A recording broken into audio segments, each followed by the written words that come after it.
नमस्कार, बहुत स्वागत है आपका स्वदेश न्यूज में। मैं हूं आपके साथ अंशुल शर्मा। चार बड़ी खबरें आप देख रहे हैं। बुलेटिन शुरू करने से पहले नजर डाल लेते हैं कि आज की चार बड़ी खबर कौन सी है।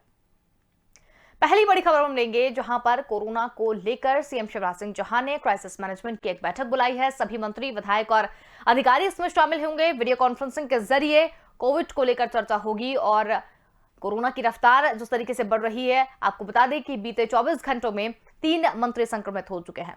दूसरी बड़ी खबर मिलेंगे, जहां पर यूपी चुनाव को लेकर भाजपा ने तय किया है 172 उम्मीदवारों के नाम और फोन करके मंत्री विधायकों को टिकट देने की जानकारी भी दी है। आज या कल तक बीजेपी की लिस्ट जारी हो सकती है। यूपी कैबिनेट के 5 मौजूदा मंत्रियों के टिकट लगभग तय माने जा रहे हैं। 7 मौजूदा विधायकों पर दोबारा दांव लगाने की तैयारी भाजपा में है। तीसरी बड़ी खबर मिलेंगे, जहां पर यूपी में जारी हुई कोरोना की नई guideline. Integrated Covid command centre के जरिए भरे जाएंगे अस्पतालों के 70% बेड। बाकी बचे बेड खुद से निर्णय ले सकेंगे। और प्रदेश में 24 घंटे में कोरोना से लगभग 6 लोगों की मौत हो चुकी है। वहीं 16 जिलों में 1000 से अधिक संक्रमित मिले हैं। चौथी और अंतिम बड़ी खबर मिलेंगे, जहां पर सपा रालोद में 29 नामों की लिस्ट जारी की जा चुकी है। प्रथम चरण के 29 सीटों पर टिकट घोषित किए जा रहे हैं और इस सूची में 10 सपा, 19 रालोद के प्रत्याशी रहेंगे। वहीं कैराना कांड में फरार विधायक नाहिद हसन को भी टिकट दिया गया है।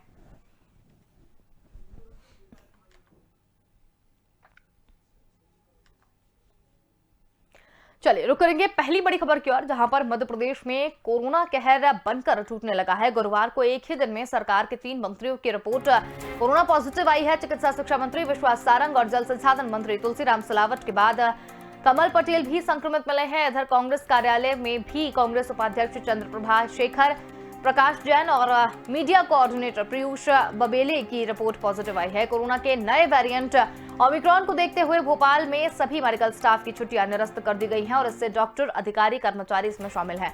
इस संबंध में भोपाल के सीएमएचओ ने भी आदेश जारी कर दिए हैं। कोरोना के बिगड़ते हालातों को लेकर मुख्यमंत्री शुक्रवार को क्राइसिस मैनेजमेंट ग्रुप की बैठक करेंगे और इसमें सीएम, प्रदेश के सभी मंत्री, सभी कलेक्टर, कमिश्नर और गाँव के नेताओं तक से चर्चा करेंगे। और सुबह 10 बजे से बैठक होगी और इसमें सभी मंत्री, जनप्रतिनिधि, सांसद, विधायक, संभागायुक्त, जिला कलेक्टर, ग्राम स्तरीय अधिकारियों को शामिल होने के निर्देश दिए गए हैं। संभावना यह है कि बैठक में सख्ती बढ़ाने पर चर्चा की जा सकती है। इसके साथ ही स्कूलों को लेकर भी निर्णय हो सकता है।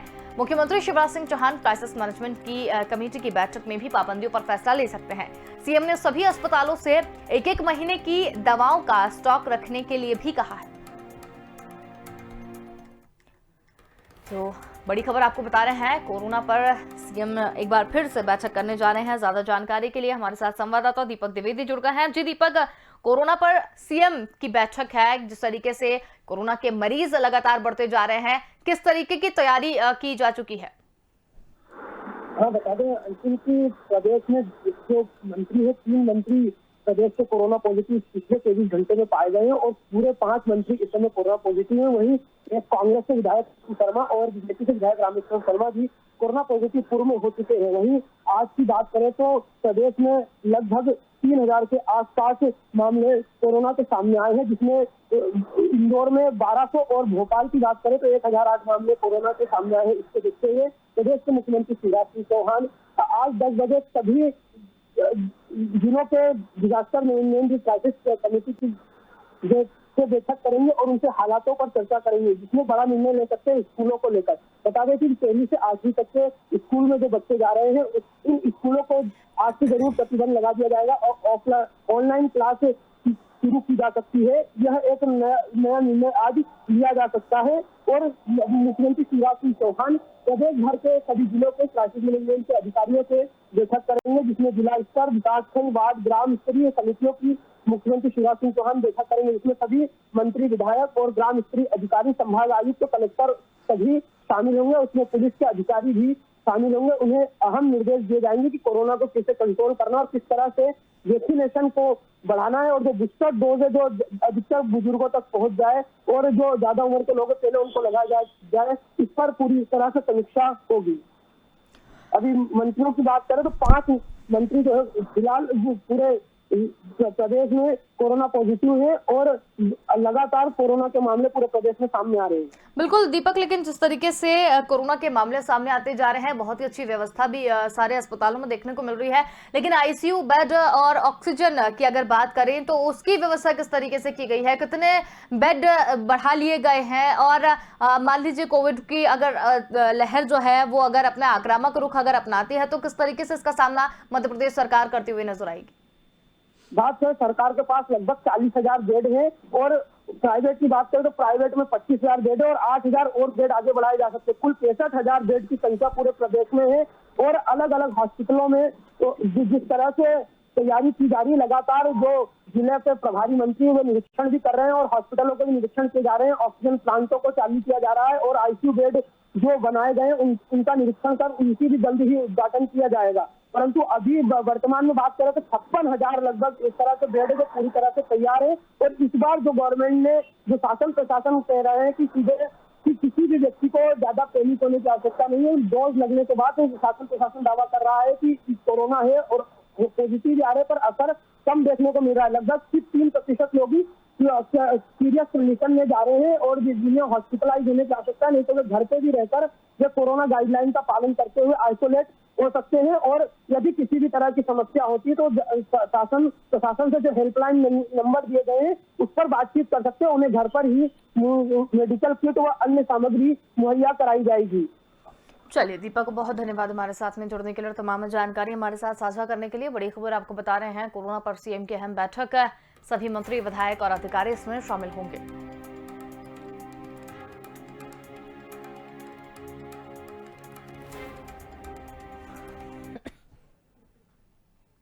चलिए दूसरी बड़ी खबर की ओर रुख करेंगे, जहां पर यूपी विधानसभा चुनाव में प्रत्याशियों के नामों पर भाजपा में गुरुवार को दिल्ली में तीसरे दिन भी चर्चा हुई और उसमें 172 सीटों को लेकर मंथन किया गया। बैठक के बाद उप मुख्यमंत्री केशव प्रसाद मौर्य ने मीडिया से बात करते हुए कहा कि केंद्रीय चुनाव समिति की बैठक में बहुत सार्थक चर्चा हुई और इस बैठक में कम से कम 172 भाजपा उम्मीदवारों के नामों को भी अंतिम रूप दिया जा चुका है। केंद्रीय चुनाव समिति द्वारा इन नामों पर मुहर लगाई जानी है। ऐसी खबरें हैं कि केंद्रीय नेतृत्व अपने ज्यादातर विधायकों का टिकट काटने के मूड में नहीं है, लेकिन पार्टी ऐसी लगभग 60 सीटों पर उम्मीदवार बदल सकती है जहां पर वो पिछली बार चुनाव हार गई थी। इसके अलावा कुछ और मंत्री की सीटें भी बदली जा सकती है। दिल्ली में हुई भाजपा की केंद्रीय चुनाव समिति की बैठक के बाद कुछ नामों पर चर्चा का भी दावा किया जा रहा है और पार्टी ने इनके नाम भी तय कर दिए हैं। हालांकि आधिकारिक घोषणा आज या कल यानी 14 या 15 जनवरी को हो सकती है और सूत्रों के मुताबिक खबर मिली है कि पश्चिम यूपी के कुछ मौजूदा विधायक और मंत्रियों की सीट तय कर उन्हें जानकारी दी गई है। 5 मौजूदा मंत्रियों के टिकट यहां पर तय कर दिए गए हैं। इसके साथ ही 7 मौजूदा विधायकों पर भी दोबारा दाव लगाने की तैयारी में बीजेपी है और इसके साथ ही भाजपा दूसरे दलों के नेताओं पर भी दाव लगाएगी। खबर यह भी है कि अमित शाह की अध्यक्षता में हुई बीजेपी कोर ग्रुप नेताओं की बैठक में मुख्यमंत्री योगी आदित्यनाथ को अयोध्या से विधानसभा चुनाव लड़वाने पर भी चर्चा हुई है। हालांकि इस संबंध में अंतिम फैसला केंद्रीय चुनाव समिति की बैठक में लिया जाएगा। इस बैठक में प्रधानमंत्री नरेंद्र मोदी भी मौजूद रहेंगे। दरअसल पार्टी ने एक खास रणनीति के तहत मुख्यमंत्री योगी आदित्यनाथ, दोनों उप मुख्यमंत्री केशव प्रसाद मौर्य और दिनेश शर्मा समेत योगी सरकार के कई ऐसे बड़े मंत्रियों को विधानसभा चुनाव में उतारने का फैसला किया है जो वर्तमान में विधान परिषद के सदस्य हैं। तो बड़ी खबर आपको बता रहे हैं, बीजेपी ने नए उम्मीदवार जो हैं वो तय कर लिए हैं, उनके नाम भी तय कर लिए हैं। ज्यादा जानकारी के लिए यूपी एडिटर अकील सिद्दीकी हमारे साथ यहां पर जुड़ गए हैं। जी अकील जी, बीजेपी ने तय किए उम्मीदवारों के नाम, क्या कुछ अधिक जानकारी? देखिए 3 दिन से लगभग देखा जाए तो केंद्रीय यानी दिल्ली हाईकमान भारतीय जनता पार्टी की बैठक कर रही है और उत्तर प्रदेश को पूरी तरीके से फोकस। हालांकि उत्तर प्रदेश में बीजेपी में जिस तरह भगदड़ मची हुई है उसको लेकर कहीं ना कहीं डैमेज कंट्रोल करने के लिए बैठक चल रही है और उम्मीदवारों पर किन उम्मीदवारों को कहाँ से टिकट देना है, किस पे भरोसा रखना है, इसको लेकर कहीं ना कहीं चर्चा हो रहा है। हालांकि ये तस्वीर काफी हद तक साफ हुई है कि भाजपा ने 172 उम्मीदवारों के नाम तय कर लिए हैं, जिसमें मंत्री और विधायक को टिकट देने के लिए फोन भी किया जा रहा है कि इनको जानकारी मिल जाए कि इनको टिकट हो गया। हालांकि बहुत ज्यादा ये उत्तर प्रदेश में लगा रहा है कि जो जो कैबिनेट मिनिस्टर है, विधायक है, वो मुख्यालय के चक्कर काटते रहे, उनसे कई बड़े संगठन के लोगों की मुलाकात नहीं करते थे और उनको लगता था कि हमारा टिकट नहीं होगा।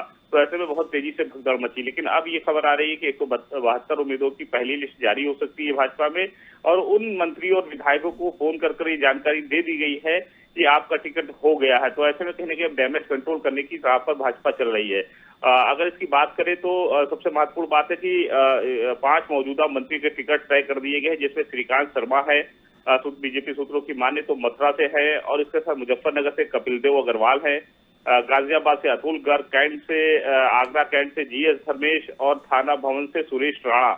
इनके टिकट जो है वो कंफर्म कर दिए गए। हालांकि 7 मौजूदा जो विधायक उनको दोबारा दांव लगाने की तैयारी कर रही है बीजेपी, जिसमें आगरा दक्षिण में योगेंद्र उपाध्याय है, लोनी से नंद किशोर गुज्जर है, संगीत सोम का भी टिकट कंफर्म कर दिया गया है।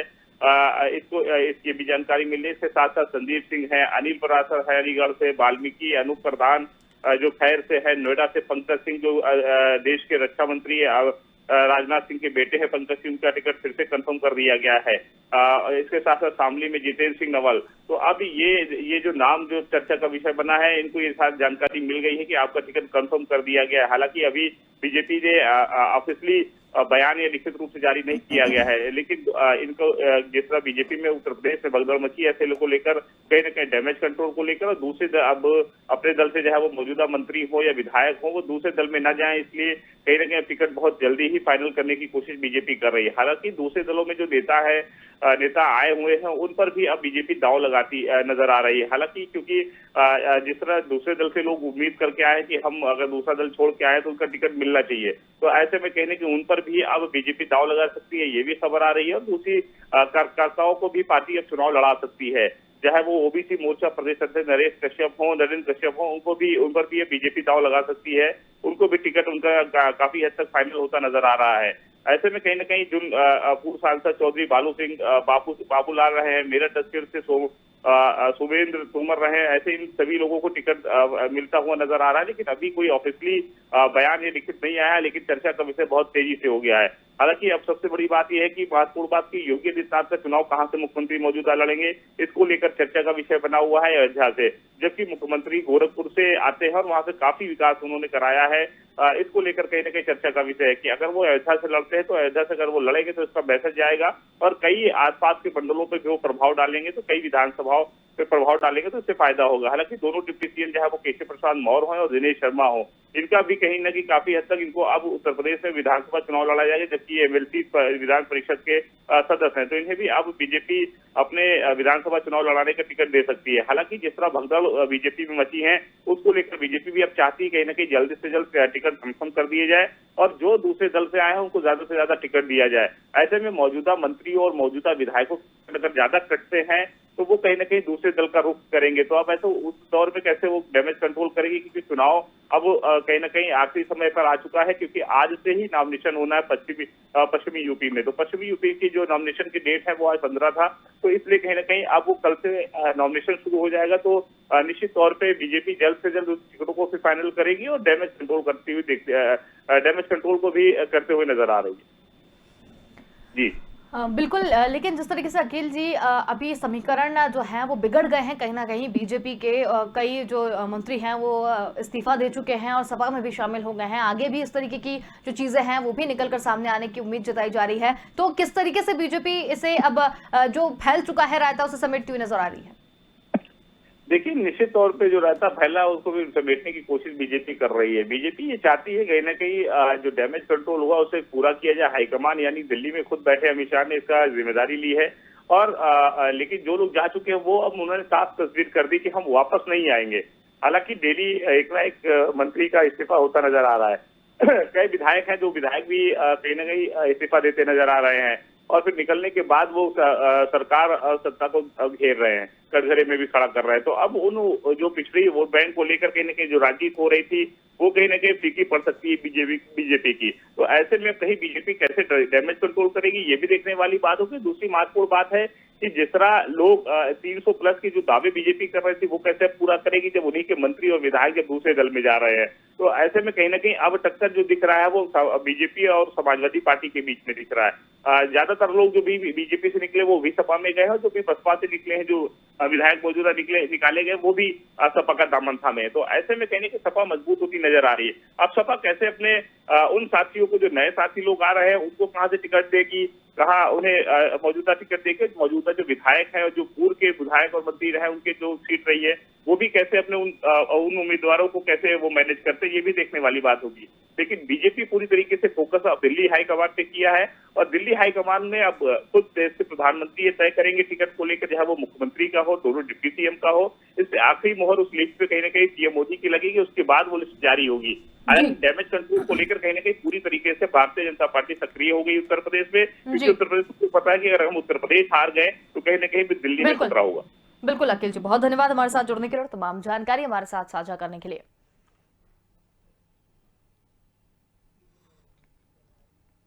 चलिए रुक करेंगे तीसरी बड़ी खबर की ओर, जहां पर कोरोना के मरीजों की संख्या में ताबड़तोड़ बढ़ोतरी के बीच शासन ने गुरुवार को नई गाइडलाइन जारी कर दी है। अस्पतालों को दुरुस्त करने के निर्देश दिए गए हैं।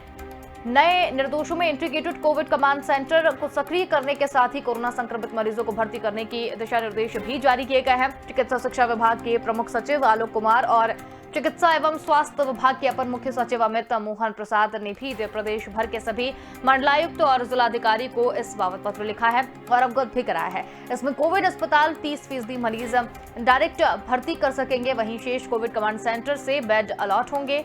निजी चिकित्सालयों को 90% सीधे भर्ती कराने की राहत दी गई है, वहीं 10% बेड पर ही कमांड सेंटर मरीज भेज सकेंगे। वहीं मरीजों को फोन द्वारा सूचना देना, अस्पताल पहुंचाने के लिए निःशुल्क एम्बुलेंस की सुविधा दी जाएगी।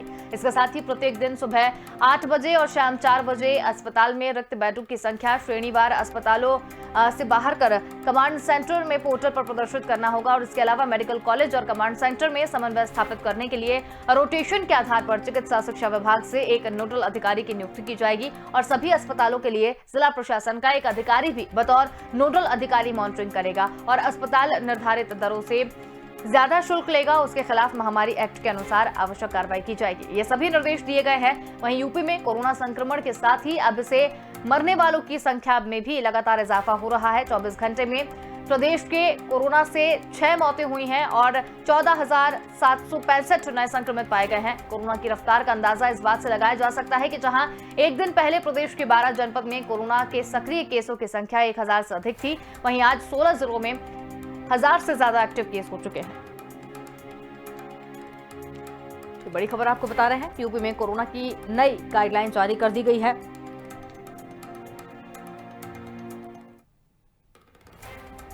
वक्त की बड़ी खबर आपको बता रहे हैं, निजी अस्पतालों में 10% बेड जो है वो रिजर्व कर दिए गए हैं। प्रदेश में 24 घंटों में कोरोना से 6 लोगों की मौत भी हो चुकी है। 16 जिलों में 1000 से ज्यादा संक्रमित भी मिले हैं। इस वक्त की बड़ी खबर आपको बता रहे हैं, लगातार कोरोना का संक्रमण लगातार देखने को मिल रहा है।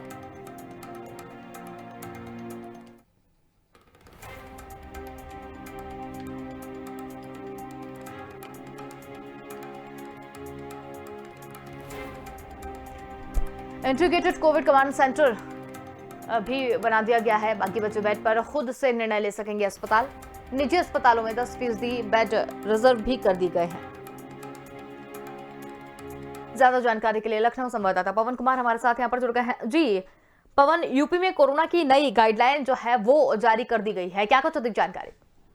जी बिल्कुल, देखिए जिस प्रकार से उत्तर प्रदेश में कोरोना के केसेस लगातार ताबड़तोड़ बढ़ रहे हैं, जिसको लेकर शासन ने कल जो है नई गाइडलाइन जारी की है, जिसमें अस्पतालों की जो व्यवस्थाएं हैं जो दुरुस्त करने के निर्देश दिए गए हैं। साथ ही जो इंटीग्रेटेड कोविड कमांड सेंटर को भी सक्रिय करने के निर्देश दिए गए हैं। साथ ही जो कोरोना के मरीजों की भर्ती करने के जो निर्देश हैं वो चिकित्सा विभाग के प्रमुख सचिव जो हैं वो आलोक कुमार, चिकित्सा स्वास्थ्य विभाग के जो अपर मुख्य सचिव हैं अमित मोहन प्रसाद, प्रदेश भर के जो मंडलायुक्त जिला अधिकारी हैं, सबको पत्र लिखकर कहा है कि जो अपने अपने जिले में जितने भी कोविड कमांड सेंटर हैं वो अस्पताल में 30% जो मरीज के डायरेक्ट भर्ती करने की जो प्रक्रियाएं हैं वो उसकी जो व्यवस्थाएं है वो चुस्त दुरुस्त करें।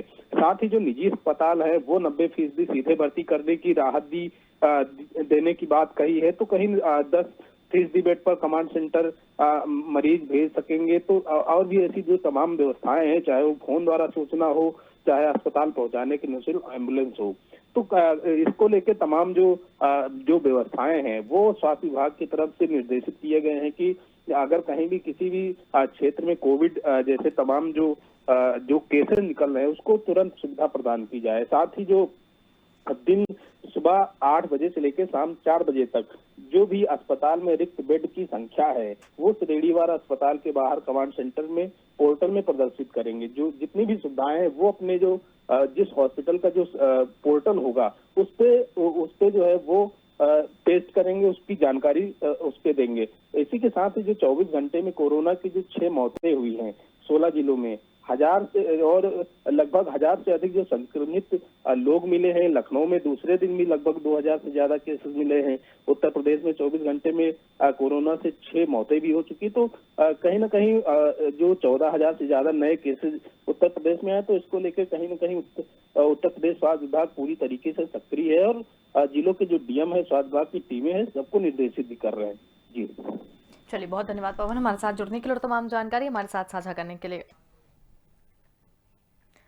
समाजवादी पार्टी और राष्ट्रीय लोकदल गठबंधन ने 29 प्रत्याशियों के नामों की घोषणा कर दी है और इन प्रत्याशियों में विवादित नाम कैराना के विधायक नाहिद हसन का भी है। वो कैराना कांड मामले में फरार चल रहा है। 2016 में कैराना कांड सामने आया था और भाजपा के तत्कालीन सांसद हुकुम सिंह ने आरोप लगाया है कि सपा सरकार में कैराना से हिंदू पलायन कर रहे हैं। कैराना मुस्लिम बाहुल्य इलाका है और 2019 में शामली की विशेष अदालत ने उन्हें भगौड़ा घोषित कर दिया था और पूरे एरिया में मुनादी भी करवाई थी। सितंबर 21 में उन्होंने कोर्ट में सरेंडर किया था। कुछ घंटों बाद ही उन्हें जमानत मिल गई थी और पुलिस ने उनके खिलाफ गैंगस्टर एक्ट भी लगा दिया था। नाहिद हसन पूर्व विधायक मुनव्वर हसन के बेटे हैं और गैंगस्टर एक्ट लगने के बाद से भूमिगत भी हैं। नाहिद की मां तबस्सुम पूर्व सांसद हैं। उन्होंने 2018 में उपचुनाव में कैराना से चुनाव जीता था और इसके अलावा मेरठ के किठौर से पूर्व मंत्री शाहिद मंसूर को भी टिकट मिला था। बड़ी खबर आपको बता रहे हैं, सपा और आरएलडी की पहली लिस्ट जो है जारी कर दी गई है। कैराना कांड में फरार विधायक को भी टिकट मिला है। साहिबाबाद से सपा से अमरपाल को टिकट मिला है। मोदीनगर से आरएलडी से सुदेश शर्मा को टिकट मिला है। धौलाना से सपा ने असलम चौधरी को टिकट दिया है और हापुड़ से आरएलडी से गजराज सिंह को टिकट दिया गया है। ज्यादा जानकारी के लिए हमारे साथ एडिटर अकील सिद्दीकी हमारे साथ जुड़ गए हैं। जी अकील जी, सपा रालोद ने 29 नामों की पहली लिस्ट जारी कर दी है। कैराना कांड में जो फरार थे विधायक उन्हें भी टिकट दिया गया है, क्या कुछ अधिक जानकारी? देखिए, देर शाम कल समाजवादी पार्टी ने और गठबंधन हुआ आरएलडी से उसने अपनी पहली लिस्ट जारी की। हालांकि पहली लिस्ट की शुरुआत आज से ही होनी है, नॉमिनेशन आज से ही होना। तो ऐसे में कहीं ना कहीं 29 नामों पर पहली लिस्ट जारी करते हुए सपा रालोद ने, जिसमें से 10 समाजवादी पार्टी के प्रत्याशी हैं और 19 रालोद के हैं। ऐसे में कैराना कांड में फरार विधायक नाहिद हसन को भी टिकट दे दिया गया है। 2016 के कैराना कांड हुआ था, उसके सामने आया था। उसके बाद वो तत्कालीन भारतीय जनता पार्टी के जो सांसद थे हुकुम सिंह, उन्होंने आरोप लगाया था। उसके बाद सपा सरकार में कैराना हिंदू पलायन कर रहे थे, ऐसा आरोप लगाया गया था, जिसमें कैराना मुस्लिम बाहुल्य इलाका है। तो ऐसे में उनको भी समाजवादी पार्टी ने अपना उम्मीदवार बनाया है। उसके बाद तो 2019 में शामली में विशेष अदालत में उन्होंने भगौड़ा घोषित भी किया था। तो ऐसे में कहीं ना कहीं अब आरोप लगता होता नजर आ रहा है। तो आरोप लगता नजर आ रहा है। तो ऐसे में पूरे एशिया में मुनादी जो कार्रवाई की गई थी, जिसमें सितंबर 2021 में उन्हें कोर्ट में सरेंडर भी किया था। तो ऐसे में समाजवादी पार्टी ने उन्हें टिकट दिया और उसके साथ साथ देखा जाए तो समाजवादी पार्टी के अलावा आरएलडी ने अपने 19 जो कैंडिडेट घोषित की है वो सबसे ज्यादा वहां पर लोगों को दिया है, मुकामी लोगों को, जिसमें किसान भी शामिल हैं। तो ऐसे में कहीं ना कहीं उन लोगों पर अब भरोसा आरएलडी कर रही है जिनसे कहीं ना कहीं किसानों और जाटों का वोट बैंक मिल सके। तो ऐसे में कहीं ना कहीं 29 लोगों पे अपना भरोसा जताया है आरएलडी ने और समाजवादी पार्टी ने 10 अपने सिंबल पर 10 लोगों को केवल उम्मीदवार बनाया है, क्योंकि गठबंधन होने के बाद 19 सीटें आरएलडी को दे दी गई है। तो आरएलडी 29 सीटों पे चुनाव अपने सिंबल पर लड़ेगी और समाजवादी पार्टी के केवल 10 उम्मीदवार खड़े होंगे जो समाजवादी सिंबल पर चुनाव लड़ेंगे। तो ऐसे में कहीं ना कहीं निश्चित तौर पर जिस तरह नाहिद हसन को टिकट दिया गया कैराना से, तो कहीं ना कहीं लोगों के पास को लेकर कहीं ना कहीं समाजवादी पार्टी और रालोद दोनों को घेरेगी। इसके अलावा अगर हम बात करें खास तो राजपाल सैनी को खतौली से भी टिकट दे दिया गया है और बागपत से अहमद हमीद को रालोद से उम्मीदवार बनाया गया है और गाजियाबाद से मदन भैया को बनाया गया है लोनी विधानसभा से। तो ऐसे में उन महत्वपूर्ण विधानसभाओं को भी मद्देनजर सफर रखा है जिसे अपने पाले में लिया है। आगरा कैंट की बात करें तो कुंवर सिंह को भी अपने पाले में लिया है और उसके साथ साथ फतेहपुर सीकरी की भी आरएलडी को केवल सीट दे देगी जहाँ पर जाट वोट का कैंट से फायदा हो सके। तो ऐसे में बुलंदशहर में भी हाजी यूनुस को भी टिकट दिया गया है जिससे आरएलडी को दे दिया गया है। तो तमाम समीकरण को बैठाते हुए समाजवादी पार्टी ने पहले लिस्ट जारी की है। अब इन लिस्टों के बदौलत कहीं कहीं उम्मीदवारों के बदौलत समाजवादी पार्टी पश्चिमी यूपी में अपनी हवा चलानी जा रही है जिससे कहने के किसान और जो जाट वोट बैंक है उसका लाभ हो सके। हालांकि पश्चिमी यूपी में किसान कहीं न कहीं भारतीय जनता पार्टी से नाराज रहे, इसका पूरा फायदा उठाती समाजवादी पार्टी और आरएलडी नजर आ रही। चलिए अकील जी, बहुत धन्यवाद हमारे साथ में जुड़ने के और तमाम जानकारी हमारे साथ साझा करने के लिए। सपा और आरएलडी की पहली लिस्ट जारी कर दी गई है। सूची में 10 सपा और 19 रालोद के प्रत्याशियों के नाम जो है वो सामने आए हैं। और फिलहाल के लिए इस बुलेटिन में इतना ही। देखते रहिए स्वदेश न्यूज, क्योंकि सबसे पहले देश।